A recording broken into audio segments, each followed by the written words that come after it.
Hello and welcome to another episode of the G.I. Joe New News Review. I am David Allen. This interview was originally planned for 3D Joes, but due to unforeseen circumstances, the interview will now be presented here instead for your viewing pleasure. I hope you enjoy. Hello, this is 3D Joes. I am David Allen, and I am here with Roger Taft and our special guest, Josh Blaylock. 3D Joe's is the repository of all things G.I. Joe. It is covers all the art, it covers the figures, it covers the production of G.I. Joe, it covers the entire history of the brand of G.I. Joe's.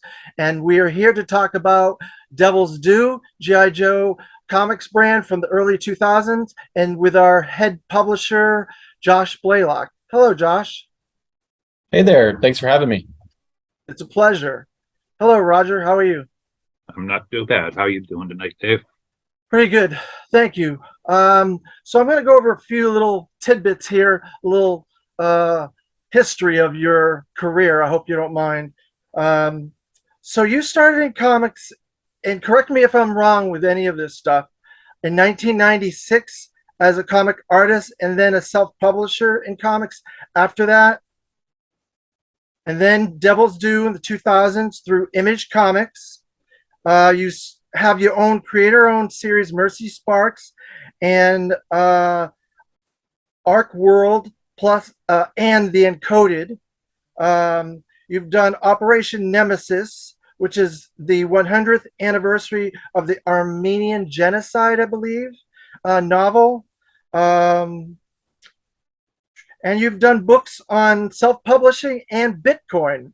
When I did this research on you, I was a little surprised about that Bitcoin book. And so you started Devil's Due, I guess, G.I. Joe comics when G.I. Joe comics were dead. Yeah. It was like I had started self-publishing in '96, like you said, and then I had I had a different company name back then, and then I came up with the name Devil's Due, which was just some random name that sounded cool, and I was going to start self-publishing under that name. Simultaneously had started contacting Hasbro about the license because I had gotten some experience in how to do that. And like, kind of to my surprise, they responded, and then we were going back and forth, and I had seen how at the time, because it was so early, 80s retro was not yet a thing. All the adults in the room were like of the mind that that's a weird old thing. Nobody wants that anymore. And they didn't understand that people just a little younger were like dying for this stuff to come back. So, but I had learned just through observation, like, you know what, I'm gonna have to educate the publishers on why this is a good idea, because none of them think it is. And then if I do, they'll turn right around, they'll go get the license themselves and pat me on the head and say, thanks, kid. So I had the Devil's Due company, and I used that to get the license. And once the contract was signed, then I went to ask around to get a publishing deal with a bigger publisher, prepared to put it out myself if I had to, but fortunately Image Comics said yes, and then history was made. And it really was. It actually was made. You correct about that. Because you didn't just get the license. You actually grew the brand. You actually expanded on the lore. You expanded on the character development. You created your own characters like Kamakura, Zanya, Scalpel, which is one of my favorites. I think that's an ingenious character. I don't know how you came up with Scalpel, but that's a cool evil medic. Then the Red Shadows, and then of course you expanded on characters that existed but were never used. Like Crystal Ball was never used prior to this. Big Boa, I don't believe ever was used before that. And you created the Coil, which is a whole new faction of Cobra with Serpentor and Overkill, which Overkill was never. He might have been touched on in a Larry Hama comic, maybe once. I can't recall. but you really got deep into the continuity, you got deep into the lore. So you didn't just get the license, you built on a brand and you grew the brand. Yeah, well, that uh, comes from really just being genuinely being a fan of it, and I definitely want to give credit to all of the other contributors. I started Devil's Due. I wrote the series myself in the beginning for the first couple of years. I redesigned most of the characters before handing them over to the series artists. But there were some other writers, Brandon Jerwa, and then Michael Sullivan, Mark Powers, editors that worked on the series, and they all had a hand in creating some of that stuff too. Um, but yeah, no, I mean, it was really like, I think one, that just sort of organically happened with, it was really important to me to bring the comic book back and build on that history that it had without, um, just to continue it. But plus the Marvel comic like really kind of left you, it felt like it left you hanging, when if you're reading that when you're younger. And then but I grew up as a kid a fan of the cartoon. And I mean the cartoon honestly got me in like shortly before the comic did. I got in the comic because of the cartoon. So I had some affinity for some of those characters that and for some of the toys, that very, for very good reasons, Lair Hama did not, because I mean, he's creating this stuff and then he's being given toys constantly, like, okay, use this. So he's like, I don't know, you know, I don't even like this guy. And then he, fits him in the comic for 1 minute. So, some of that stuff that I picked up on that resonated with the younger fans like myself, I was able to explore. And, sometimes there would be like goofy characters that you really wanted to see um, you know, actually like done in a more badass way, and or just character, just there's so many characters in that series. But yeah, it's glad to say it expanded it and really, really grew. Well, they made toys. I don't know what came first, the chicken or the egg, whether you created Kamakura or Hasbro created, kind of like the Larry Hama situation where Yeah, I created Kamakura, but so yeah. that was you then. You created, so everything that comes out of that, do you get like a residual out of that? No, unfortunately not. But that That the sucks. yeah, well, when you go license those properties, these big conglomerates, especially when you're like a nobody kid that hasn't really made a name yet. I mean, they're not going to negotiate on those contracts, and I just said yes, but it it's still I mean, honestly, I would have. I was. I mean, I was aware of that. I would have probably created a lot more original characters, but I Mhm. mean, I knew like they're gonna own these. And to be honest, man, Kamakura was like one of the ones that one I was taking a character that Larry had created and then wrapping a character around him. Giving Sean Collins that persona. So then, um, I didn't expect him to take off like that, though. I sort of was thinking more of him he was the byproduct of me just wanting Snake Eyes to have been like ascended to like master level and to be the silent master and to have him sort of like, out isolated in this sort of little hermit area and or I mean sorry, like being a hermit, sort of going back to how he was when he lived in the cabin originally. And then oh, well, then that means he has to have like apprentices and stuff. So Kamakura was his apprentice. Throw him in that scene in the Dreadnoks. Turns out, just not really intentionally, he's the first character you see in He the first is. series, relaunching everything, and just the fact that he was like, I think it hit just right. The fact that I designed him to be like the military green, even though he was a ninja, sort of said to everybody right away, like, okay, this isn't Ninja Force. This isn't neon ninjas. But we still got ninjas. Well, I don't know. that Hawk first thought he was. Yeah, that yeah. that first story, it was kind of like a mystery. You're like, wait a minute, what is going on? You set it off on the perfect tone, I believe, because you're like, wait a minute, who is this, and why is the silent master just sitting there and stuff like that? And then obviously the whole thing with Duke, it I think you hit the perfect tone in the beginning, and you built on it.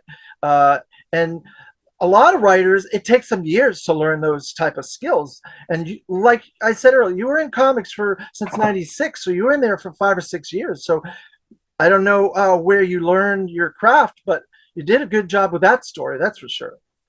Thanks, man.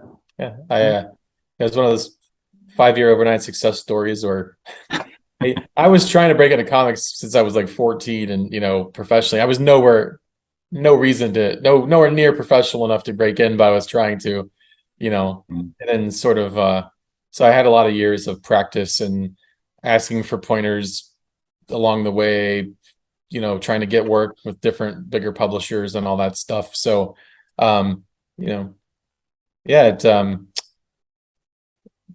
worked out. So It seems like the Kamakura is kind of like a Venom storyline where the symbiote was created in Secret Wars, then Andy Brock was created by Peter David, and then somebody stuck the two of them together. David Michelini put them together and created Venom. Is that basically kind of what Kamakura is? yeah, no, it's probably a good analogy. Yeah, like because you're playing with the in the sandbox of all these toys, like, and then it just I never expected him to become such a to resonate so much. It kind of like I don't know how true it is. I just always heard George Lucas, like, they created Boba Fett as a throwaway character, and everyone instantly just gravitated towards them. And there's other instances like that. And but yeah, man, I never imagined he'd be made into like whatever it is by now, like I don't know, 15 different action figures. And he was in the anime, in the Sigma Six, and then the Spy Troops, and he's gotten around. Yeah, I'm looking forward to his classified figure because it looked really good. Um, Yeah, that's the one where I've never said a word to Hasbro. I'm like, all right, if I don't get a comp of that, I'm giving something shit. Because it's so cool, man. They literally, I mean, they took the comic drawing and that is the toy. yeah. It's so well done. Yeah. I wish that maybe you had drawn the artwork on that package because I think you would have caught the character a little bit better than the artist. I'm not taking anything away from the artist off the pack because he did a fine job, but I think you would have caught the characteristics of the character better since you wrote it and created it. But that's the way it goes. Um, so there's been, I guess, four from I just this is weird, but I just read every issue of Devil's Dues G.I. Joe in like 3.5 days to get ready for this Oh, interview wow, and man. some other interviews because I wanted to make sure I was up on all the details. I read them all when they were coming out, but it was 20 years ago as they were coming out. And Devil's Due ended, what, 15 I years mean, ago? you're gonna know more than I do now. Well, that's why I have to be prepared. I have to do my homework to ask you questions. Um, but I kind of break it down into four distinct eras of Devil's Due. Even though it was all one era, the whole thing from beginning to end, it's kind of broken down into four different sections. There was the original run where you started, and then you revamped it, I think, towards like issue 30 something, and you did the Red Shadows and the General Ray stuff, and then you ended it, and then it came back and got revamped, and then it was General Colton was in charge with a sleeker, smaller elite team, and then the World War III era. So if you look at it from that, it's kind of like four different distinct eras, and each one of those had their own flavor, and they all had different artists and writers and contributors. Yeah, it was sort of like that first wave was really just all about the nostalgia and picking up where they left off before, and then things run their cycle, and I was running Devil's Due and writing like 4 or 5 books a month on top of running the company, on top of trying to draw some stuff too, and just eventually felt like it was time to step away. That's when Brandon Jurwa took over the book, and then we then after like 3 years, plus we also did the GI Joe versus Transformers crossovers, in the mix of those and other spin-offs and side series, special missions, and Yeah. Frontline, and all these different things. Master and Apprentice. Yeah. I mean, at the time I counted it up, it's like we put out as much in 7 years as Marvel did in like 12.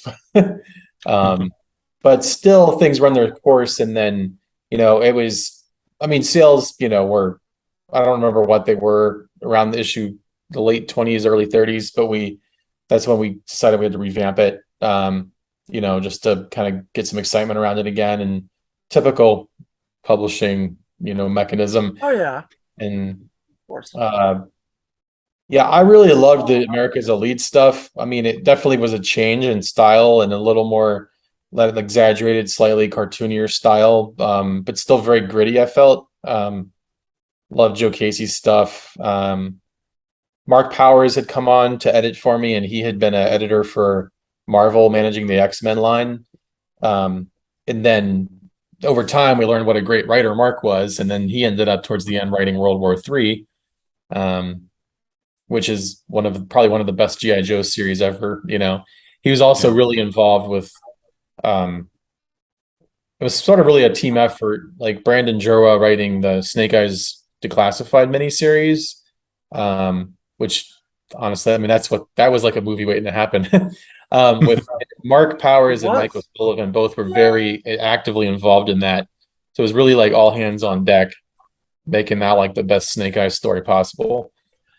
Those classifies are, it's weird. A lot of people coin this phrase, but it's kind of like the distinctive origins of those characters. All your declassifieds, the G.I. Joe declassified, the Snake Eyes, the Dreadnoks, and the Scarlet. I wish I did more of those, really, because I read all of them. I'm like, these are basically compiling all these versions of these characters into the definitive versions of their origins. And we have cartoon versions, comic versions, different publishing comic versions and things like that, and now movie versions. But I really feel after reading them all that they are the perfect iterations. And you guys did that without a lot of people's input, I don't think, right? Yeah, it was nice just to let writers go and just sort of explore the characters, taking everything into consideration, mostly from the old comic book continuity, but if sprinkle in those homages to the toy features and cartoons that, didn't contradict anything, but that could be added. And then I just found that poster. I just found it the other day, the Phil Noto poster we had of the Scarlet cover. Made me want to go find that book, because that was, I mean, you don't get Phil Noto to draw the interiors of a book that often. Yeah, it's beautiful. Yeah. He's an excellent artist. And then it looks like a Black Widow cover now. Yeah. It does. Yeah, so well, sorry, did you have something else? I lost track of my thought. Oh, so sorry. I'm trying to get as much out in this as I can, so I'm going to go quickly. I apologize. So there was a lot of interesting story developments with certain characters. A couple of these were critical story plot points. Some of them were probably missed by a lot of folks, except people that were reading the comic. Like, you killed off Chuckles, and then you killed off Lady J. I don't think the Chuckles bothered people initially, because he didn't get his big star push until the Costa series in IDW. But Lady J, though, you killed Lady J off, and that was a big thing. I was stunned, because I don't remember you killing her off in the comics when I read it originally. When I reread it, I was like, oh yeah, you killed Lady J off. And this distinctly affected Flint and completely changed Flint's character going forward. That making those decisions as an editor and stuff like that, how do you go about that? Do you get Hasbro's input on that? Yeah, so that one was I have to go back and read those to see how it flows now, because we were so in the middle of it back then. And then I also did feel, just through like editorial constraints and the deadlines, I will. One thing I will always cop to is like we didn't give her a big, appropriate, dramatic death. It was kind of almost too fast. Yeah. Yeah. Which, although in a funny way, is kind of what they used to do in the old Marvel comics. Just be like, all right, kill these guys. Next panel. Oh, they're dead. but Larry only killed but I characters didn't. other than the Cobra Civil War, whatever the heck that was. He didn't kill characters that were toy characters unless he asked Hasbro permission. He killed a lot of his own created characters and hurt them and maimed them and stuff. But like that war, that Civil War or whatever, was only through Hasbro's authorization, I believe. Like, Yeah. but you can maybe attest to this because you brought Sneak Peek back, and then somehow Larry brought his Sneak Peek back, so it created a weird paradox with Sneak Peek. The Sneak Peek multiverse. Yeah, but the thing is, we wanted a big event. We wanted it to be a big, significant battle. And I was like, I want to kill off a major character that will affect everyone.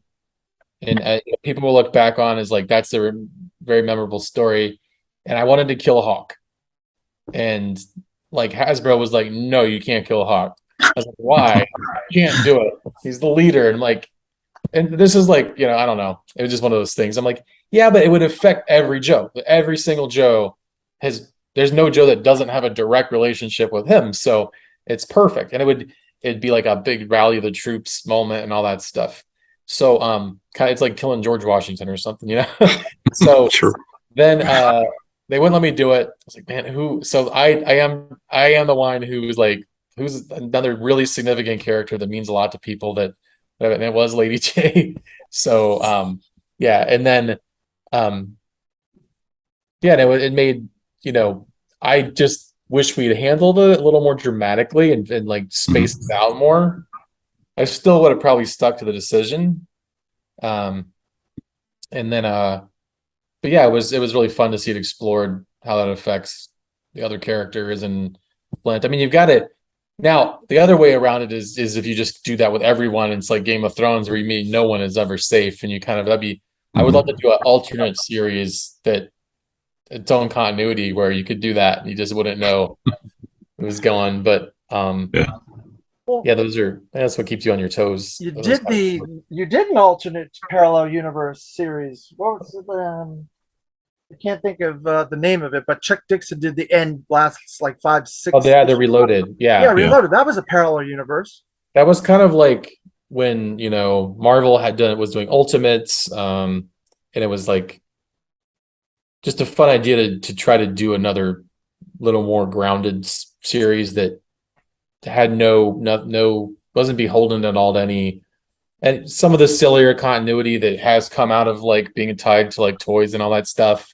And then I think that Paul Jenkins Cobra Commander or Cobra Reloaded is still a masterpiece. And then like he really makes you feel like somebody might have pulled this off, and this Cobra Commander guy could be real. And I think there could be a real Cobra Commander, to be honest. And like I said, I didn't want to get into politics, but with today's society, I think there could really be a Cobra Commander, to be honest with you. But I won't get too far into that rabbit hole. But that was one of the things that I found fascinating about this series. And I think Larry took this to heart when he was writing G.I. Joe as well. And you guys kind of took the baton and continued, that you used these characters in mature ways and you built on their characterizations, like the situation with Flint. And yeah, you didn't kill off Hawk, but you maimed him pretty bad, and he was disabled, and he had some growing pains during that the Jurwa series, I believe. And I thought that was good that you didn't treat it as a toy property. It wasn't cartoons and toys. These were consequences, that these guys were in war and they could get hurt, they could get killed, and I thought that was serious. yeah, I mean that's what you have to do with any story, if you want people to care about the characters. And to I think that's what, to all of the fans of that, sometimes this is a disconnect from some of these toy properties, these native toy properties, like, I mean, is they always view them as toys first and not as the story first. Mhm. Whereas if it comes from a publishing entity, it's always about the story first. Everything else is a byproduct.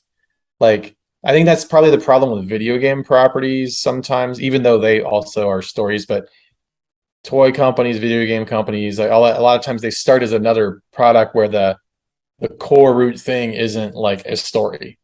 And in it so it can sometimes take on its own life and the story becomes the thing that drives it, becomes more popular, and that's really why it has a fan base, but the company that controls the rights doesn't necessarily quite understand it that well. I think that was sort of a little bit of what was going on with a lot of those kind of brands back in the 2000s.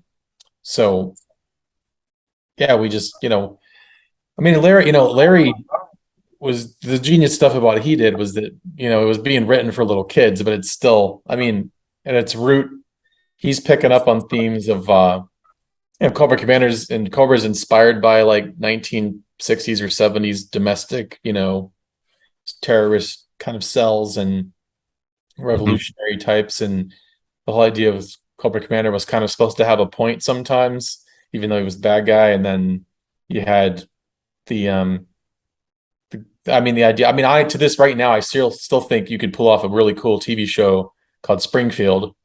That's just an AMC type of really low key, like Breaking Bad type of a vibe, and then just Mhm. weird stuff's going on. You find out, oh, this is like, this whole organization. But so I just tried to play on some of those themes, like actually, one thing I kind of had to pull away from because of 9/11 and all that was I really wanted to amp up Cobra Commander cooperating with different like terrorism groups around the world, because I thought this moment I just had this idea of there being a moment where they realize this guy's been gone for several years.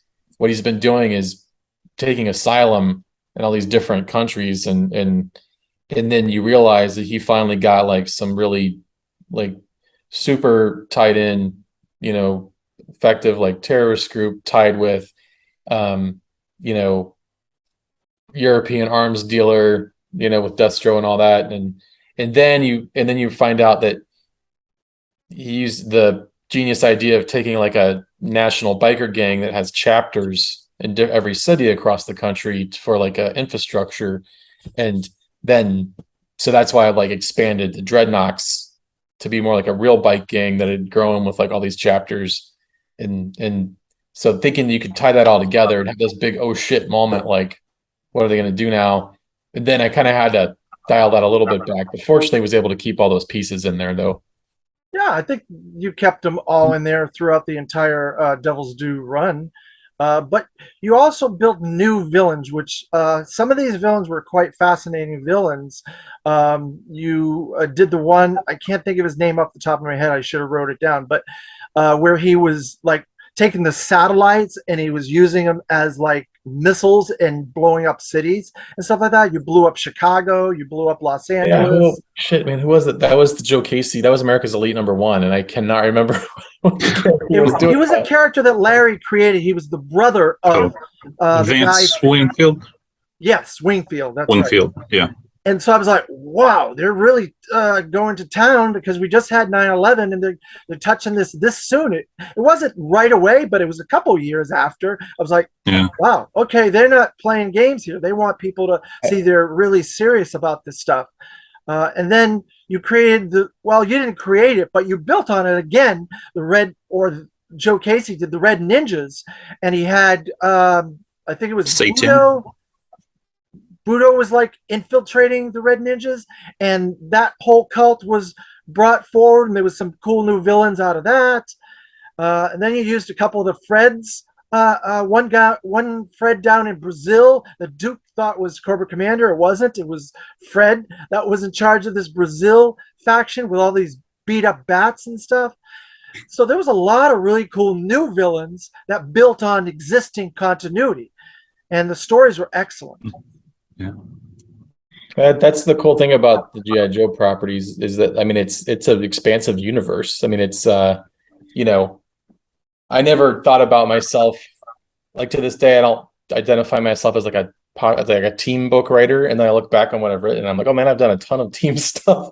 Like it's you got to juggle a lot of characters, and you've got to always still kind of keep the core focus of the story moving along. So you need like a combination of a few main subplots with character drama, and then you need like your MacGuffin device that moves the plot along, and then you sprinkle in the cameos of everybody else you can. And that's Yeah. why you have to write X-Men or Avengers or Teen Titans or anything like that. Yeah. Well, since we've already kind of touched on it just in the last few questions, let's talk about the international characters you brought in, like Satan, and I think Glenda was one of them. And was that under your design, or was that the individual writers at the time? How did those come about? It depends on which writer. Sometimes, like Gerbo was a huge, Joe nerd like the rest of us. Yeah. Joe Casey less so, but still a very good writer. It's like, I mean, what a good combo of that was if you had a writer who wanted to who was a Joe fan but didn't know all of the nerdy details, and they just wanted to make stuff happen, then you could have the editor that really knew the history or someone else chime in and be like, well, if we're going to do this character, I mean, well, then let's pull someone from the past. And then, okay, well, what about this random obscure person? And, that's when the team effort really helps. So, yeah, I'm sure some of that stuff, was the involvement behind the scenes of, if it wasn't me, it was usually Mike or Mark or, and then Sam Wells, Marshall Dillon was there as assistant publisher. Then Sam Wells came as assistant publisher and, was a major Joe nerd. And everybody always saw what was going on. So, I don't even know I wasn't even probably aware half the time if someone chimed in and suggested something and then the writer ended up using it. But yeah, it's a fun challenge. Is that how Joe Colton was brought in? I believe he was in kind of the background of the first series, and then obviously Juror brought him as the main head guy in his series from the beginning. Yeah, I always wanted Colton in to be more involved. That was a push that I always wanted to do. And then so as time went on, I was always, either I was pushing it or someone else suggested it, I was all for it. And it just made sense, because again, I get it, that's probably a good example of one of those things where, Larry was creating this new thing, creates Hawk, creates the whole team aspect, and then they kind of shove Duke down his throat from Hasbro. So he doesn't really like Duke, but he throws Duke in there. Meanwhile, Duke's the star of, the forced star of the TV show. And then all of a sudden it's like, well, we're going to bring Colton in. So I don't know if I never really talked to him about that. I don't know if Larry was excited to bring in the OG G.I. Joe guy or not, but I always thought that was a really cool idea. I like the idea that like the team is named after a legendary, almost mythological figure that, used to do this job and. Well, the thing about it is Coleman was always from Larry's Hamas, and even his wife, G.I. Jane.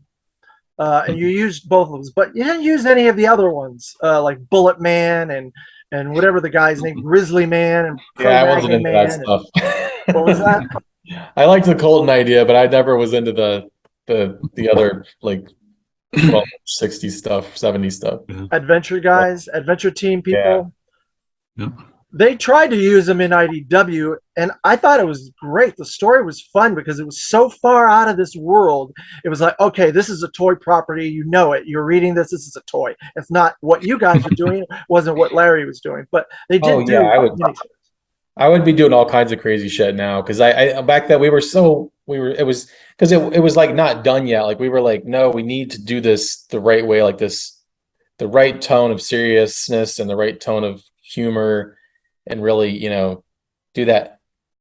But I think then at a certain point, I mean that went on for 7 years, but and we did have some fun. We did some like kind of cartoonier issues.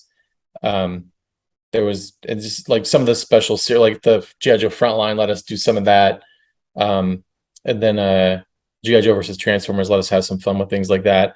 But yeah, as time goes on, I mean, I didn't look at much of the IDW stuff, but I did. I mean, I picked up that crazy what's his name? Scagliotti. Man, I'm gonna butcher the Oh, last. The crazy Joe Transformers crossover. Like I grabbed that because it was so wacky. Uh, and Oh, the one with that weird art style. The guy. It was like 12 yeah. issues or whatever. yeah, then there would just be like randomly like a picture of a dissected base, Yeah. like in the side of the mountain, but it was also part of the story. Yeah, that was Like, wild. I love that kind of stuff. The more serious fans they kind of like don't like that stuff. But I always feel like as long as you have the one sort of main, like you said, those how the declassifieds really are like the core essence of the character to go back to. As long as you keep some path with that, then by all means do all kinds of fun, crazy stuff, on the sides. Another interesting thing about your era, you not only had a lot of brand new people that were coming up and getting their careers started in Devil's Due and building on these properties and stuff like that. You had some legends. You had Larry Hama, you had Chuck Dixon, you had Bob Layton, and you had Mike Zeck, and you had a bunch of other people too. So obviously, you had to have been doing something right in order to bring in these legends. Yeah, we respect and money. Good combination. Yeah. And well, and that was at a time too. A lot of those artists were, in this limbo period where they the Comic Cons hadn't really blown up like they, did a few years later, and the internet, social media wasn't really as big or a thing yet. And so these artists were like kind of like if I mean most of those artists still had plenty of work going, but still at the same time, it's like a lot of them weren't being given the respect that they really, were due either. Because they weren't hot with the current editors. There's really nowhere to take their work to, So it was really, I don't know how the hell I could get Mike Zeck to do a 20-page story now. I mean, that was insane. Um, that was the highlight of my career, getting to work with him on that. But I mean, now try to get some of those guys. It's like, no, man, they've got so many commissions lined up. Whenever they want to work, they can, and that's Yeah. great. That's one of the good things of the internet. Well, that's one an interesting point. Since you brought up Mike Zeck, you revisited the silent issue 21, the legendary silent issue that Larry Hama wrote, and is like one of the most sought after comics in all of GI Joe. That was an interesting story and a different take on the story. Yeah, it was just sort of like, how can we not do a silent issue? I mean, it's, because that original one has become sort of almost like college curriculum sequential art, I mean, it's expanded beyond the GI Joe, fan base. It has. And yeah, so no, it was just sort of there wasn't as much. It wasn't like this super grandiose vision, but it was like, look, we got to do this cool silent issue. What could we do to make a big deal out of it? Mike had been doing those covers for us, and he agreed to do the whole issue. And it's like, oh my god, And then I do remember debating, do we continue the story on into like the the next issue? But it's like, no, let's just make it like, it's part of the series, 21 silent, and then we move on. And then what's funny, and it's just as impactful creatively, but and this is really a tangent, but BoJack Horseman, the cartoon. Mhm. uh, so like it's just, all these goofy animal characters and everything, but the writing on it is really good. And they did a whole episode that was just silent. Huh? And it's just it's no words uttered, and it's like so good. There's something about that, when you just let the art form speak for itself. And the thing is, it still involves a lot of writing. I mean, Oh, you're yeah. still, There's editing in there. You have to Yeah. edit the characters and tell the beats of the story. It's still writing. But I mean, most of the audience here probably already knows the story about how the original Marvel issue was 100% done for deadlines. It was like, we've got to get this book out. We got 2 weeks from start to finish. And, Larry's like, all right, let's do it. And sits down. Yeah.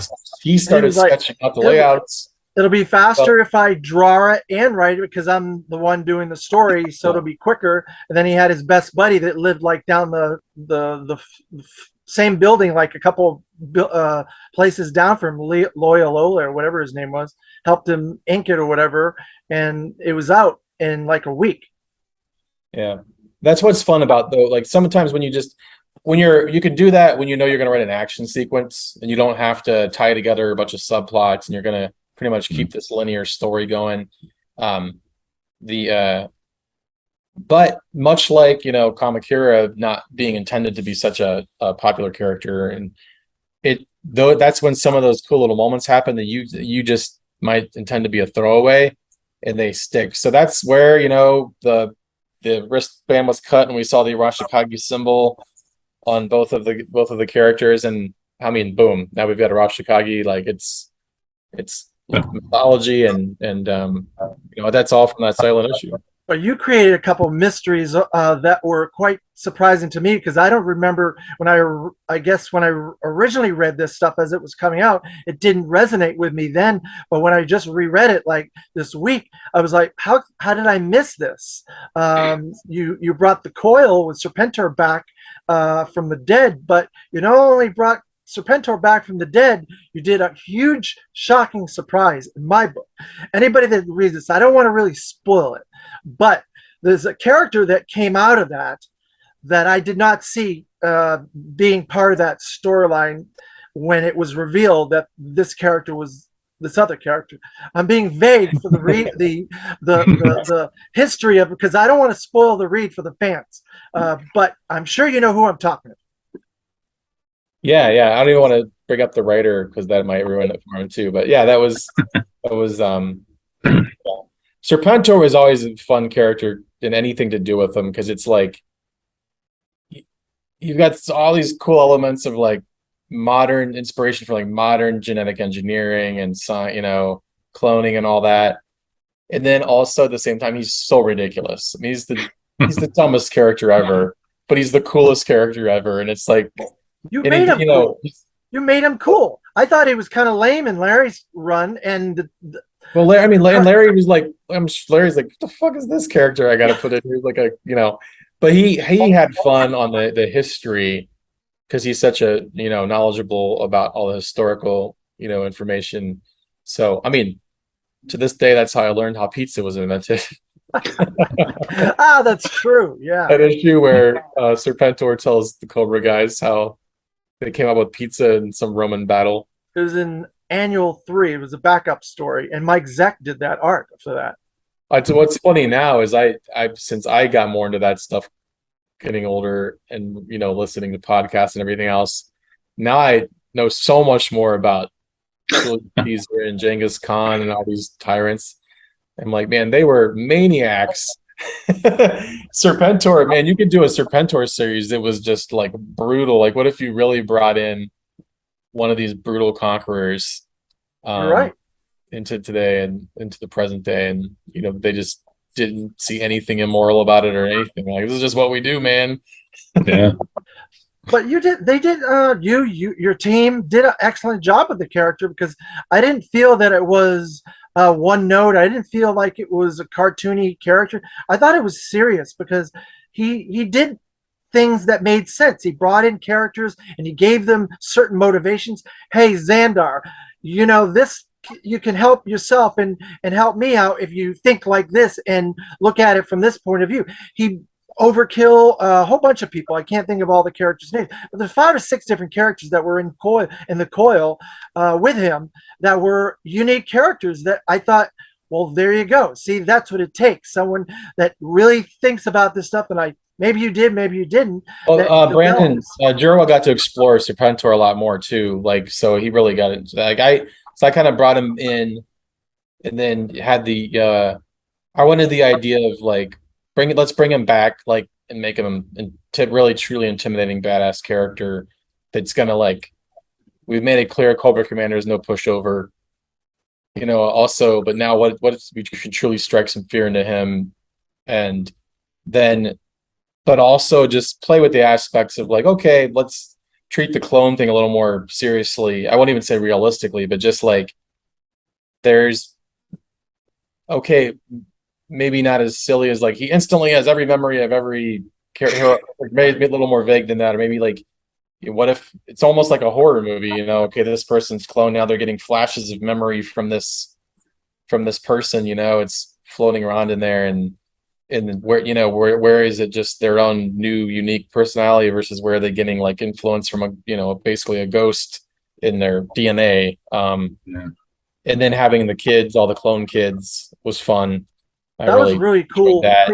creepy story, kind of like an X-Files story where they had those clone girls in different homes, and one was in prison and one was in the insane asylum. Then there was four, and it felt like that. I was like, oh, Yeah, I didn't even never connected that. Yeah, that girl that's playing She-Hulk, that show she was in, right? Yeah.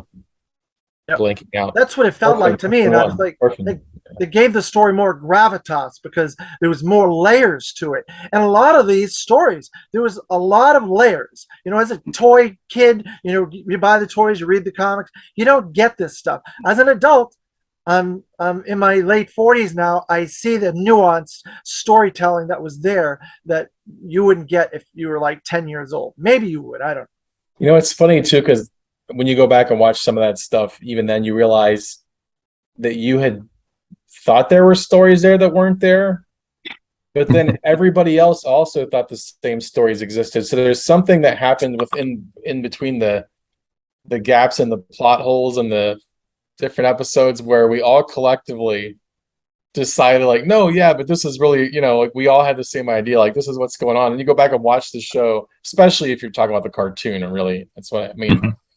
You're like, man, I have a totally different memory of that episode and thought so much more was going on. And then so I think that's why it's so fun to bring these things back and rewrite them. Roger, you have anything you want to ask? Let's go back way to the beginning. I kind of thought the question was begging to be asked, and why? Well, what was the wackiest thing you did use versus the wackiest things you didn't end up using? You did. Seeley touched on Cobra Law, but the main series didn't. Was there an internal kind of edict that we're not going to go that silly, or what's the story there? Yeah, I pretty much poo-pooed any super silly stuff in the beginning just because I was really I thought it was important to set the tone as this relaunch, like, because no one had, just because it really hadn't been done before, and so it was so easy to do it wrong. But man, I have to go back and look. I'm sure flipping through. Personally, I will definitely cop to I let the mainframe design get a little out of hand. That was he kind of looked like he was from outer space. Was it oh yeah, you did. You used more like a Flash villain. That guy that was the computer guy, the Flash villain. He looked a lot like that. You're right. Yeah. Where he had all the stuff all over his head and the attachments and things. Yeah, had kind of a Tron feel to it. Yeah. I thought, though, Crystal Ball was the weirdest thing that you brought in, but you made him so serious. I was like, why didn't Larry Hama do that? That was one of those duh moments. I'm like, how come Larry didn't do that? Yeah. Sometimes that's in hindsight. It's like the fact that it was so silly before is why you want to bring him back. Make it so serious. Or you're like, just like Dr. Mindbender, putting I just the simple thing like, all right, not changing his costume too much, but he's not going to run around rocking his bare chest with some suspenders. He's going to have like a mad scientist lab coat and all that. I'm sure something's out there, but I really can't think of anything really super silly that that I just read everything. I'm trying to think myself what could have been weird that you guys included, because the tone of it maybe the fact that the first Destro wasn't really Destro, it was his son, and he tried to take over the world, and he was like, how dare you try to take over the world? That's my gig. That was kind of silly, but it was done seriously, though. Yeah. I was always so busy like battling Hasbro over approvals to not make everything childish. So, even the very first issue, you'll see how like there's a little star coming out when Cobra Commander gets kneed in the nuts Oh, yeah. by like the fake prostitute, and it's like, okay, we were able to sneak in there that there was implying that he just has women around, who turned out to be Mr. Sarmata, but like I wasn't allowed to kick him in the nuts because I was like, how many Disney shows? Like there was literally some kids cartoon preview out at the time where like for like 5-year-olds where somebody got hit in the nards and they're like, oh god, and then we couldn't do that in the comic, but it was just some of the approvals were so goofy. So that was always a thing. And I think the hardest thing was at the end when we got to the Zartan origin, because that was the most challenging. I wanted to take that one off. I like the Dreadnoks, and it was like, okay, Zartan in the toy says he's been in the French Foreign Legion. It says he's it's paranoid schizophrenic, or I feel like I forget what it was. Whatever definition they use is like considered problematic now, but he was like multiple personality disorder or whatever. And then in one version, like in the cartoons, he wore masks, but in the comic he had like, it said he had chameleon DNA, but then he would also have like a holographic Kirby Crackle glow around him. So it's like, okay, how do we make all this stuff fit together? And how the hell does this guy end up in charge of an Australian biker gang? And I made it work. I made it all fit together.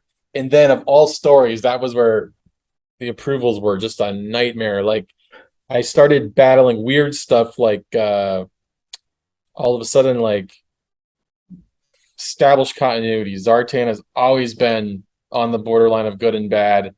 There's a history with the Ninja Clan. Destro has always been the honorable villain who considers himself, has his own code of honor. And all of a sudden, some other approval people were involved, and they're like, "Oh, what? So like, bad guys aren't just? Can a bad guy just be bad and a good guy just be good? And what's it?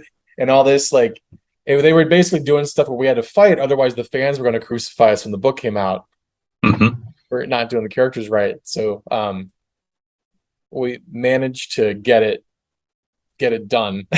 That was a very complex juggling. Sorry, Roger.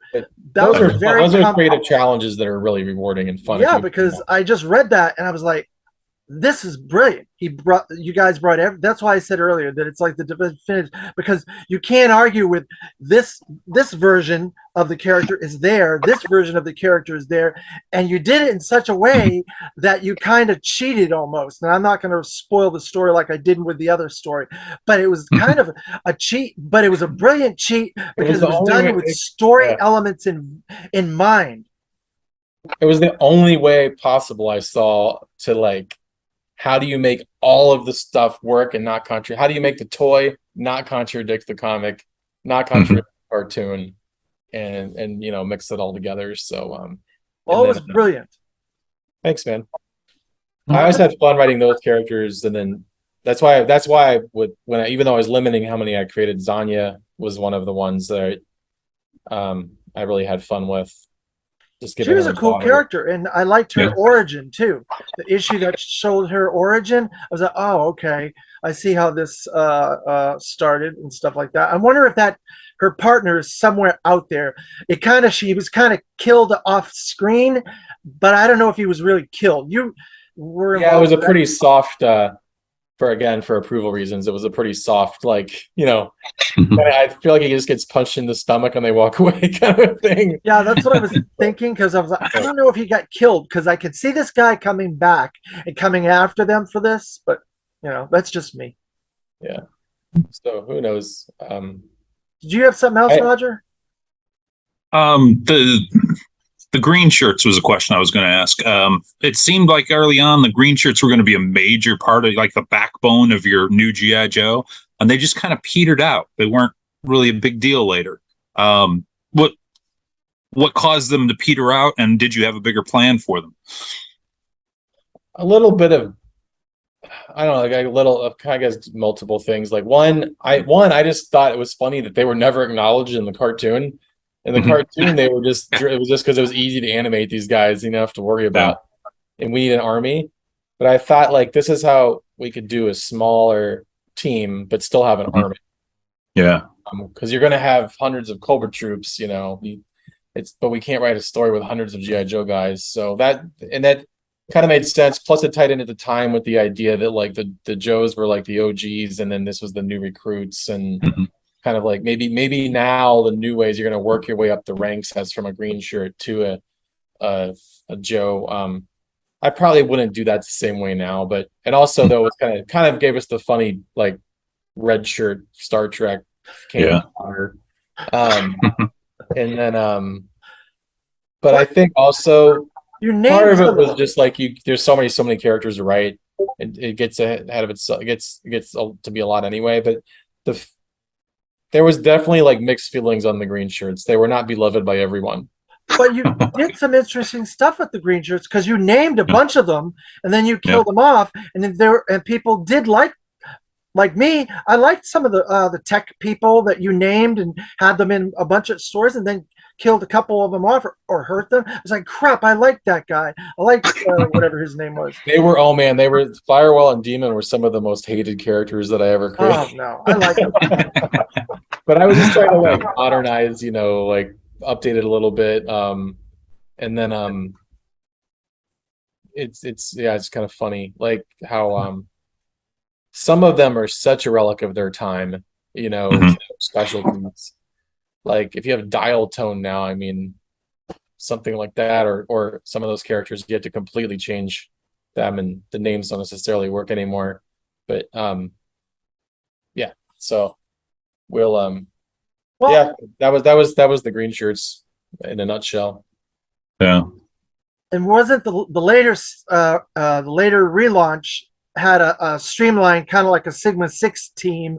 They had a couple of like tech guys that worked with Colton in the headquarters there, but there was still a couple of them there helping out and stuff, and they were in even in World War III. They were still there helping, uh, Yeah. uh, part of the team, as I think too as well, right? Yeah, I mean, you still have that control center and all that stuff, or your person in the bat cave, in Yeah. Houston we have a problem. I Well, mean, now if I was reinventing it now, so much of it. I mean, the thing is, GI Joe's about cutting edge. You just basically look at the fringes of what the military's got now, give some of that to the Joes, but they still have to have that. They still have to have that physical struggle and still be the best of the best. But they have a little bit of extra help because they're pretty much going up against like grounded supervillains, and Mhm. then that's kind of the essence of it. So now it'd be very much more like a very Black Mirror.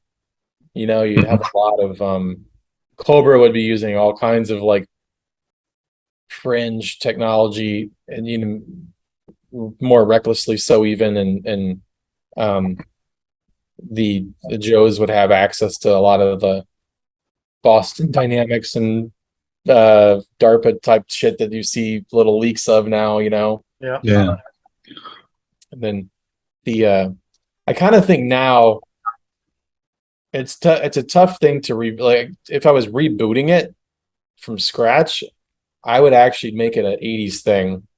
Mhm.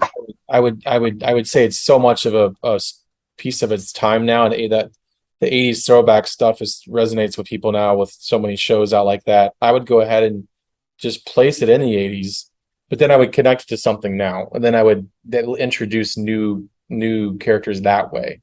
So that way you retain the purity of the old stuff even more than we did before. Uh, Mhm.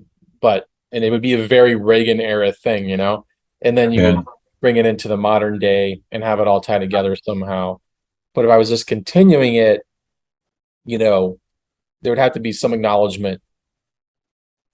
It's always tricky to decide to age the characters or not. Yeah. By that point, they'd be they'd be really getting up there. So for But you did for their job. So you did I age would some of the characters.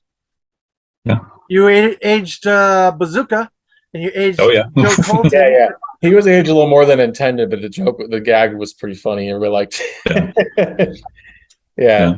we yeah. So it'd be like a little more Black Mirror now, but it still needs to be about the essence of the camaraderie of the main characters, and it always goes back to like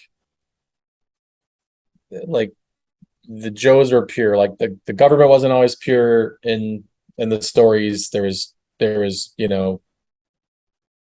corruption Yeah, at the jugglers and stuff. some level, but That it was the team themselves were like the best of the best, and had to do that, their mission. And that was another aspect of the old continuity you used, and you manipulated that continuity to your benefit with the jugglers, because every friggin' one of those jugglers was a criminal in some way or another. As you Yeah. went through the series, you were knocking them off one by one by one. Oh, that guy did this guy did that guy did that guy did that. yeah, Everyone. jugglers are great. Yeah. Jugglers are like the Illuminati Yeah. of military industrial complex Illuminati. Like Yeah. that was something fun Larry made. Yeah. Although if I did something again, it would actually center around Lady J, probably. So Well, isn't there supposed to be an Amazon TV series based on Lady J at some point? Yeah. I haven't Yeah. heard about that. You didn't hear about that? It No. was a couple years ago, and it hasn't happened. So No, they haven't. It was supposed to be when Snake Eyes was coming out 2 years ago in October. Snake Eyes was going to come out. They announced, oh, Amazon's got the rights to do a TV series. It's going to be focused on Lady J, because that's the artwork that they showed from the movie, the second G.I. Joe movie with Roadblock and Joe Colton. That sexy version of Lady J with a big gun and stuff like that. That was the art they used for the picture. And we're like, yeah, okay, yeah, let's see a Lady J series. yeah. And it's been 2 years and we haven't heard anything. But because Snake Eyes didn't do as well as they had hoped, I think they backtracked. Paramount and Hasbro backtracked. Yeah. So, but I've always thought that a G.I. Joe series is a no-brainer, because they have shows like SWAT. They had that David Boreanaz series that was on Wednesday nights. I can't think of the name of it. SEAL Team. SEAL Team. Yeah. I mean, real serious military, action type stuff, and just kind of put a little bit of the G.I. Joe Cobra stuff, kind of layer it there, just a little. But I thought it would be great. This is where I just turned into a big nerd complaining as a fan, but because I know so much about how their thinking was, at least back then at the company, and I haven't seen a lot change, and having experience with other comic properties in Hollywood and kind of seeing how those people think, it goes back to me saying sometimes this is a native toy property. It didn't start as the story, and they don't think about it. One very key thing that I saw happen with first off, they just didn't acknowledge the true continuity and stories of the comics for the first couple movies. They didn't really acknowledge look, the greatest stories are already here. Do the Marvel thing, cut out some of the silly stuff, but keep the essence of it. And then this has already been market tested. This has already been focus groups for 30 years, and then but they take the so then with Snake Eyes, they kept saying, we're going to do a Marvel movie. We're going to do a Marvel movie. Now, prior to this, we're going to do a comic book movie, and all the ads were for comics. Prior to this, a little tangent, but it ties together. Marvel were the first people that did the real slow build. We're going to take 10 years and build up this entire universe, and just movie by movie by movie, they added to the story, and created the concept that people have to watch multiple movies to understand the universe, like the comics. And then they had the big event crossover. DC was Marvel's going, kicking our ass. We're going to take our shared universe and we're going to put out 3 movies and introduce the whole shared universe. they already had the shared universe. Fans already knew it. The public already knew it. It was still too much. It was still too fast. It was too forced. Yeah. Hasbro said, we're going to take our disconnected, disjointed toy brands and make them a shared universe because everyone cares about that. And they forced these stories that they thought were going to get made into movies with like Transformers and Micronauts and G.I. Joe and ponies. And it's like G.I. Joe and Transformers is the only one you could maybe do a crossover of that the public would resonate with. So you cut to Snake Eyes. They're marketing it as a but everybody wants the shortcut to the Marvel movie. Cut to Snake Eyes, and they're showing clips of the old comics, and they're talking about the Arashikage clan and the true history of them. And it's like, holy shit, they finally are going to make it based on the comic, because they kept saying graphic novels and comics. After watching it, it's realizing like, oh, they're making G.I. Joe if it was a Marvel property. They're trying to make a quote unquote what they think of as a Marvel superhero movie. Yeah. Using one of their characters, still ignoring a huge chunk of their comics while at the same time taking a lot from them. But like, it was just, that's why there was some wacky stuff in there, and just well, I'm one of the very few people that actually liked the movie for what it was, and I think it was better than the two in my opinion. That's my personal opinion, people, so don't get upset at Josh Blaylock or Roger. This is my I feel it was not a bad movie by itself. The director's style of directing I didn't care for, but you had the perfect Snake Eyes movie. You had the perfect Snake Eyes movie. It's right here. It's right here. Why didn't they just do this? I know, and that is, and I didn't even write that one. I was tangentially involved in that one, and the whole time we were making that comic, I'm like, someday this is the movie. It is. Because they got what they finally did dawn on. They finally realized that Snake Eyes' origin story launches the entire Joe property. The way that the Iron Man movie launched the Marvel universe, and the way that Nick Fury connected everybody, like Snake Eyes is interconnected to Cobra Commander, is interconnected to the ninjas, and it launches everything. Yep. And then Roger already knows all my spiel about the Rashikage Showdown and and like. But that's the thing, though. You touched on in that miniseries. Like I said, it's that series. If you could have kept that series going forever and told everybody's origin, it would have just been beautiful, because it touches on every piece of continuity, whether it be animation, whether it be film, whether it be comic, whether it be toy property, whatever. It's all there, but it's all there in the right puzzle pieces. Creates a perfect picture. You have your Zartan, you have your Firefly, your Storm Shadow, your Blind Master, your Soft Master, your Hard Master, Snake Eyes, his parents, his sister. You have the whole thing. You have the Dreadnoks, you have G.I. Joe. It's Cobra Commander. It's all there. It would have been the perfect movie to do a Snake Eyes movie. I'm not saying that this movie behind me is absolutely terrible. A lot of people will. I liked it for what it was, but it was, like you said, they were trying to copy Marvel, and it really wasn't. They weren't in a position to copy Marvel. No. Well, I've said in like both two times now with the first movie and then with the Snake Eyes movie, because if you read that manga, they took all the stuff from the manga. It was like, one, where's my check? And where's my thank you and my credit? Two, why did you use that? Yeah. Of all the stuff they could have used, that's like the most obscure thing they could have started with. Yeah, and it's the one thing, it'll be like the thing where I'm like, okay, you use one of the more, wild, fantastical things in it, so, but what are you gonna do? Well, there's hope, though. There's hope that the sequel to Snake Eyes, they're gonna maybe ground it more and get closer to his origin, aspects of his origin, because now we have his origin technically, but aspects of his origin where he scars his face, where he gets more involved with G.I. Joe, he goes after Cobra and Storm Shadow and gets closer to that stuff. Hopefully, maybe yeah, I think they're selling I was hearing rumblings that they're looking to, this is, I think it's rumor, but they're looking to sell off their entertainment division more and kind of go back to acknowledging what they just need to focus on toys. And well, I mean, if you look at their idea of like these forced shared universe things, like, yeah, whoever it might be the best thing that ever happened if they just sell their entertainment division off and let somebody else get control of the movie stuff. Yeah. Like with Marvel, it was the best thing ever. They got charge of their own. They got their own money. They got their own person that knew the comics. They did that. So, it's weird though with Hasbro. I mean, a company like that, they've got so many other properties. I mean, they could probably make, they so many things they can make. They can make so much money on a My Little Pony movie, versus something very, very difficult to make, like, this GI Joe, possibly period piece GI Joe film, and so but yeah, I mean, it's fun. It'd be fun to play in it again.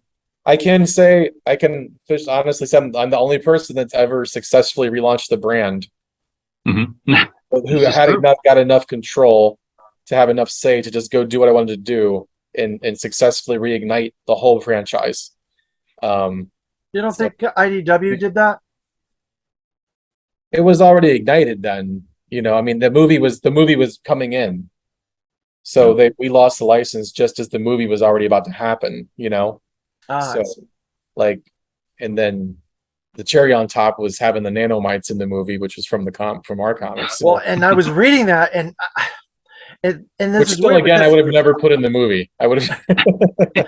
well, the thing Oh, about it is, though, I was rereading everything, and I was like, wait a minute, I thought this came from the Sigma Six, because the Sigma Six had the Sigma suits and they had the accelerator suits in the movie, and then I saw the nanomites. That I was was like, wait a minute. So Hasbro was like pulling parts from this and pulling parts from this, and trying to put it all in there. I had always heard that the director had a previous movie that he was going to do accelerator suits in that It was movie. Michael Bay. No, it was some of the worst of the early 2000s, like movie producer influence. Yeah. Not mhm. still being like, I know better than all these nerds, and think like the best example of similar kind of thing is I just hearing the story about how Kevin Smith has told a story about how some producer that had the Superman rights for a while wanted Superman to fight a giant mechanical spider. Mhm. Now Neil Gaiman is telling the story, but the same producer who was working on Sandman for a while wanted Dream to fight a giant mechanical spider. And then the other project the guy had was Wild Wild West. Mhm. And I'm Yeah. like, See, there you go. and I didn't know that part. And I'm like, Yeah. well, shit, you know what's in that? He fights a A giant Big giant mechanical mechanical giant spider. spider. robotic spider. These Yeah. producers get one idea in their head, like with GI Joe, that they're like, oh, we got to have like robot suits that the Joes wear. Just But that defeats the entire purpose of GI Joe. You said it earlier. They are America's elite, the best of the best, skills that they've honed to a fine point, and they've come together to defend this country from all domestic and interior foes. That's what it was supposed to be about, and they did not know what they were doing when they got that movie. The second yeah, movie was better, but it still had some issues. But it is what it is. yeah, Yeah. there's the Snake Eyes movie could have been great. There was Mhm. just it's closer than they've ever been. Yeah. Yeah. And all the great parts are when they literally just followed what was from the comics. Mhm. Yeah, we'll see where it goes. I mean, I mean, I think the smartest thing they could do is launch a super badass, realistic, like mature rated video game. Oh, yeah. Mhm. And then they could do some of these. I don't know, but no one's asking me or paying me to Well, figure this stuff Yeah. I out. was I was So going to ask you a question about that, but I was going to ask it off screen in case you couldn't talk about it because of legal issues. But the rights have got transferred over to, I believe, Kirkman, and Larry Hama said that he is starting on issue 301. So the rights got picked up, and he got brought back to continue with his series 301. And you work for Image Comics, don't you? Still doing your independent comic? Um, no, I haven't published with Image. So we had our licensing deal, and then we got a publishing deal with them. So, we would turn in the books, they'd release them, and then I mean, we haven't been there since 2004. oh, So, okay. yeah, but yeah, I don't know. I've heard Kirkman had it. Well, That's really cool. They're continuing on. Well, Yeah. but I thought that would be kind of cool. A guy that works at Image might, well, now that you said you don't, that sucks. But someone that works at Image could get work at Kirkman that knows G.I. Joe that already did it successfully. I'm like, hey, that's a possibility. And I was going to ask you off screen, but yeah. Well, Oh, well. I'm sure I don't without knowing for sure. I'm sure that like Kirkman probably wants to put his own stamp on it first. Hmm. Yeah. I'll probably do that, and then and then maybe doors will open for stuff down the line. But honestly, man, as that makes me more excited to want to work on it again more than anything, knowing that someone like that is in charge. Yeah. Yeah. And if not, it'd be like, oh, that's kind of a bummer. But not because now I really haven't even given it much thought. But now, like, that would be cool because I've heard those rumors, but I didn't know if anything was official yet. But the to know that like just as a fan to even to not be involved to know that someone like that has it, it's like, oh, those are probably going to be some really good books, and that's someone that actually has enough clout to possibly like produce, and to have enough clout to tell people to shut up. No, we're going to use the continuity in the movie or the series. Yeah. Somebody with TV ties that could really possibly get something like that Springfield series done, or get. I mean, I hope he does. Okay. If you have any way of contacting Kirkman, or you have an in or whatever, I think you should start up Classified and continue where you left off. Do Stalker Classified, do Gung Ho Classified, do Cobra Commander Classified, do the freaking the whole roster Classified, because and we met Raptor Classified. It's funny because we actually met before either one of us were were pro. And then he was at one of my barbecues one time pitching zombie books, talking to Eric Stevenson at the time. and then I remember him hanging out with us in the hotel room one time after like my ex-girlfriend went to college with like one of his best friends he grew up with. So, and then also one of his other people was Tony Moore. So like there was always people hanging out together, and I remember him hanging out in there, and he had just started doing Super Patriot. This is actually a little funny side story. So yeah, he was hanging out in the hotel room, just being like, "Man, you guys are kicking ass with G.I. Joe," but and he had just started to come up. And one of the smartest things he did was he did his own kind of licensing hack. He went to Eric Stevenson. I mean, he went to Eric Larson, the creator of Savage Dragon. And one of his lesser sort of dormant properties was Super Patriot. Yep.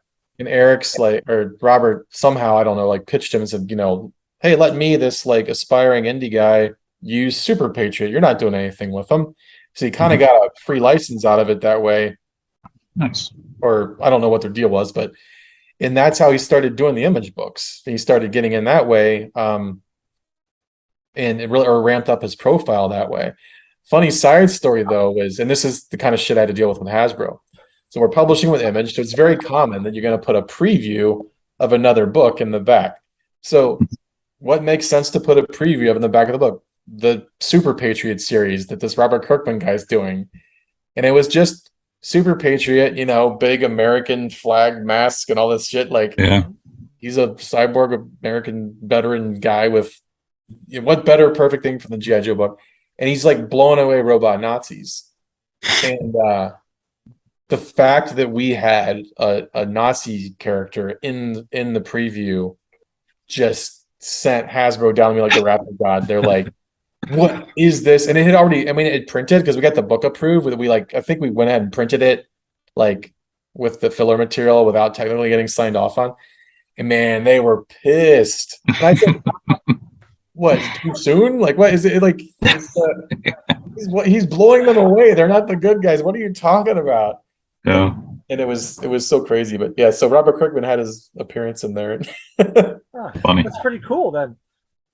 That's a good anecdote, though. I'll have to use that. I hope you don't mind. Oh yeah, for sure. I forget what issue. It's one of the earlier issues. I think it's like issue 3 or 4 or something like that. Yeah, I do remember Yeah, there was a like 5-page preview or something at the back of one of the issues. It was early on. You're right. But your collaborations with some of these guys. Talk about some of these collaborations. You had obviously Brandon Jura, Tim Seeley, and a few of these other collaborations. How your work relationship was with them, and how things separated, like writer, artist, editor, and stuff like that. Tim's was more like informal, I guess, because we met each other when we were like 19 years old, and I was literally just hanging out with him the other day. We so we were all, part of the crew trying to all break in at the same time, and some like collaborating on concepts together and stuff. And I asked him to draw GI Joe when I was going to pitch it, once I got the license. No, once I actually got the license, I think it might have even been before the pitch. And he said, "Oh, I don't think I'm good enough to do that book," and he recommended Steve Kerr. And then, so then as soon as Joe was out and it was a hit, and I had funding, and money coming in, I hired him full time right away to come draw a different book for me called Core, which was my own creation that he kind of collaborated with me on. And so that was able to get him at least in comics full time and get him in our studio. And then eventually, Hasbro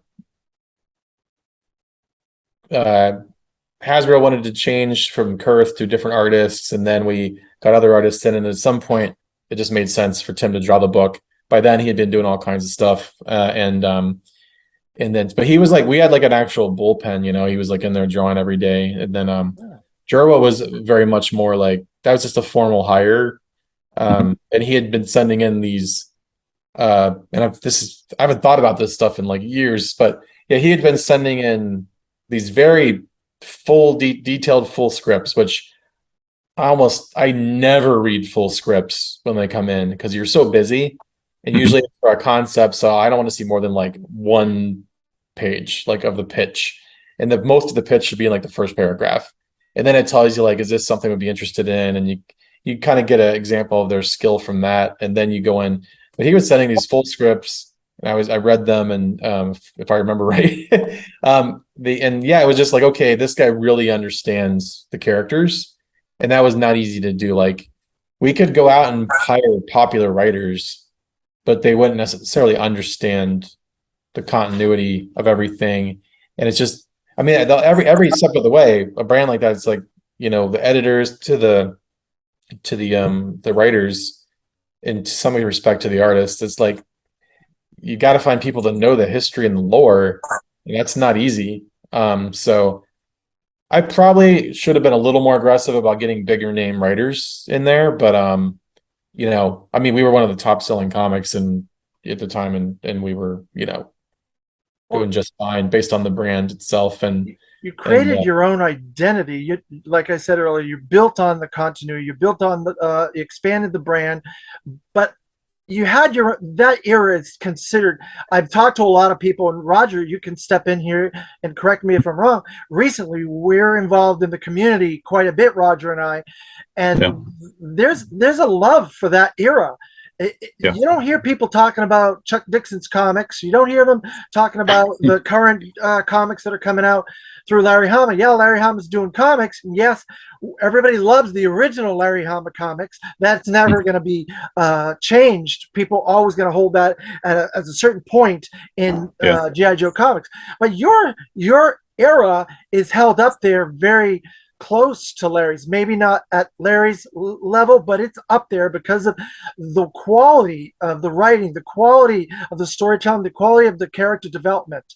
And that has to make you proud, because I know it had to have been a bitter pill when you lost the license, that you put all this work in, you lost it, and now someone else is going to do it. But it's remembered.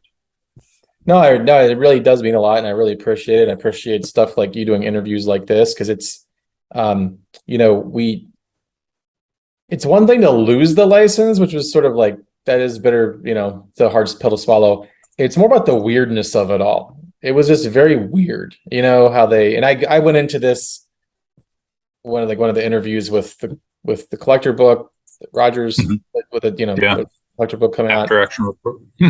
I'm sorry. It's okay. Yeah, I've only stared at it a million times. but yeah, like, so the it was the weird way where like it was very intentionally like from the top down, like we were just kind of erased. It was if I Yeah. mean 7 years is a long goddamn time. It's like it was just like, and we picked up from the old continuities, so we were part of it. It was just so bizarre. Yeah. There was like, no, do not mention any of this ever existing. It needs to be the Marvel series and the movie in this new wonderful licensee IDW we have. It was really weird, and I get into some of like the behind the scenes weird politics that were going on with Hasbro then that Yeah. but it was so to see people finally, and then there was a while, where, it was picking up. And if you came in, let's say you were like, I don't know, 20, 25, and you started reading the books in like 2009, Yeah. 2014, you've been reading G.I. Joe 5 years, you might have never even heard of our stuff. So Mhm. that was some weird things where people would find out about it. Now I wouldn't know about it for a long time. Now seeing them find out about it, and there's nostalgia coming back around for it, and then people learning the story about, oh, wait a minute, like this brand was dead and then it came back when it was this huge hit, and like that's all really gratifying to see coming back around. So and I but I'm definitely, we're tied to that era. It needs to be, and I'm glad, I'm excited if Kirkman really has it, because that's one of the few people I feel like would know how to sound cocky, but I feel like I would know how to relaunch it. Mhm. But I'm confident that someone like him definitely can in the right way. But I think it needs rebooted, like to do that part the right way. So you need to keep some part of it with the continuity while you simultaneously have like some kind of reboot thing going on for other So you think purposes or since other media, Larry's things since like that. since Larry's continuing his series, that'll probably be the original continuity, and then you feel they should do like an IDW and relaunch it from scratch. Then Do like that essence of the characters, like,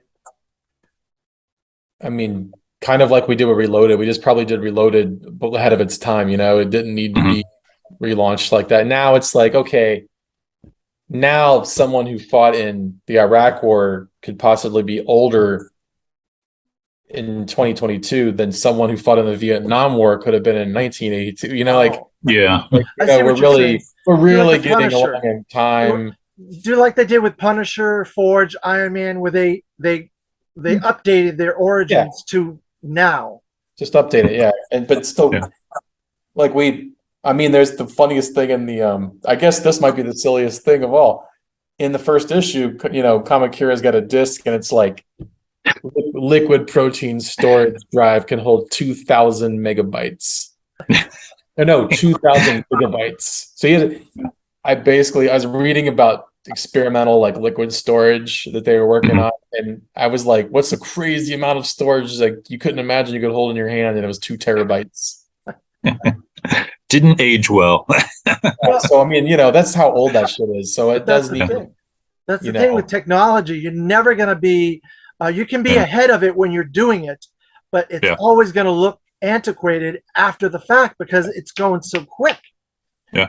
I'm writing a story. I got that series, The Encoded Now, which you mentioned earlier. That, I mean, that takes place in like 2068, and that's one of the funnest challenges of that is really looking at what is coming in the near future. How are all those technologies going to converge?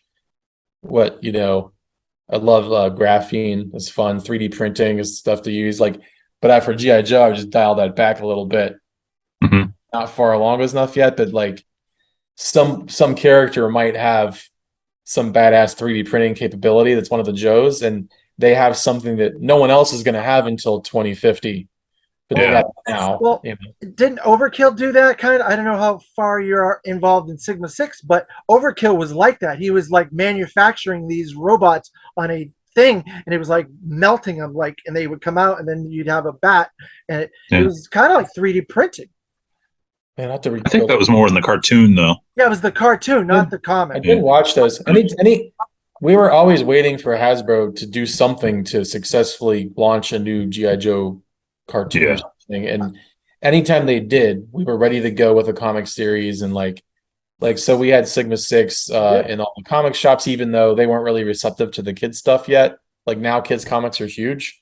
They just Yeah. the hard sell in the comic shop then, but we gave it to them, and we had them on the newsstand racks.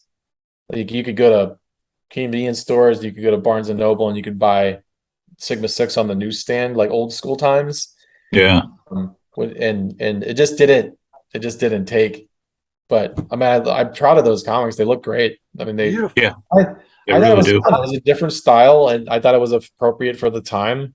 You know, they did a good job. Yeah. Yep. Roger, you have anything else? Um, Probably, but Go ahead. yeah. How much longer are you able to stay with us, Josh? I I don't could want to keep it stay. too I long. could stay on a couple more minutes here if you have any more Yeah. questions or thing. Yeah. Go ahead, Anybody? Roger. I'll have to gather my thoughts here because it kind of skipped ahead. Sorry. Um, one comment I wanted to make is, they want to keep the continuity. They want to acknowledge that or dissolve Devil's Due and make it disavowed. Yet they still make Kamakura action figures. Yeah, that's so contradictory. Yeah. I never even thought about that. That's funny. Yeah, no, that's what's weird. I was so separate. I was kind of like emotionally separated from it because like it was still cool to see like characters made into different things. It was almost more like, oh, that's cool. When are they gonna make another? When are they gonna make a good Zanya? You know, like it was, Yeah. you I'm want to sure see they will. the other ones. They did make one, but she looks a little rough. Yeah, I think the club is the only one that made a lasagna figure. So I Yeah. think that's the only one. She might have been getting around too much of the biker Yeah, mess. exactly. But yeah. So like, you know, I don't know. That'd be interesting to see what they're going to do with it. I mean, Yeah. it does as a fan who cares about the brand, it does need help. I mean, it needs somebody to come in there, given the authority to relaunch it the right way. Otherwise, Yeah, absolutely. it's going the way of Buck Rogers, which I mean, Yeah. But isn't that what G.I. Joe was always advertised as? About just in the just a Yeah. little bit in the future of technology. Every era of GI Joe has tried to do that, from what I've seen, Mhm. and they just Yeah, gotta 5 minutes into the future. Yeah, I can't remember what all the advertising were like. Just 5 years or 10 years in the future, or whatever it was. Yeah. So technology is moving so quickly, you can put yourself out of business pretty quick if you try to Yeah. do it in that. But characterization, storytelling, those never go out of style as long as you have good writers that can develop those characters and stories and properly tell those stories with the characters and stuff like that. Yeah. yeah, these days it's getting almost to where technology's changing so fast and you can't predict it. It's really handy. One handy mechanism is to throw in that something messed up happened in the world, so it throws things off a bit. So then, if you are completely wrong in your predictions, it's like, oh well, this is It was because different. this didn't happen. No zombie apocalypse happened, so we were wrong. Like in Futurama, I call it the Futurama hack, where like he's sleeping and they show the city gets real advanced and the aliens come zap it all and it rebuilds again. So Yeah. their 1,000 years in the future is different than it would have been. So Well, Which turned out to be Bender. yeah. Well, they did that with, I think, Guardians of the Galaxy. If you read Guardians of the Galaxy from the very beginning, there's like multiple futures where the Earth has been taken over, been destroyed, been blown up, the Martians invaded, the Badoon invaded, this, that, and levels. Every like 30 years or 100 years, there's some other thing that happens to it. Yeah. So, but I really want to thank you very much for taking the time to go back in time with us a little bit in nostalgia and talk to us about G.I. Joe. We all love G.I. Joe, and I personally believe you guys did an excellent job with your handling of the brand, and I appreciate all the work that you put into it. And I'm glad that it's getting the recognition again now that it deserves from a lot of the fan base. You have anything to say, Roger? And I think it was very much a matter of timing, just right place, right time. If you hadn't done it when you did it, it probably wouldn't have resonated as much. So 5 years too early, 5 years too late. But It was right at the right age group for us. Yeah, no, I mean, I had to risk a lot to do it, but at the same Mhm. time, it's ridiculously lucky Yeah, I was, and like the circumstances that had to come together for me to even be able to do it, or just absolutely insane cosmic shit, So, yeah, glad and thanks for you guys, running these groups, and you guys put a lot of work into this just out yeah, of love of the property. So, keep spreading the absolutely. word. Speaking of which, we just finished volume 2. It's at the printer now. Should be out pretty soon. Oh, sweet. Yeah, I'm Yeah. looking Great. forward to that one You're myself. printing I it want to read are you more printing it about locally? your Printing in era. the States?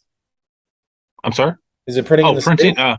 Unfortunately, we have to go through China just because of the price. Yeah. I don't support that decision in political terms, but God, we just can't afford it otherwise. Oh, yeah. Yeah. It's just the way we don't even have the presses here sometimes that you need to do that stuff. So Yeah. So sorry, well, we'll see you in about a month. yeah, yeah.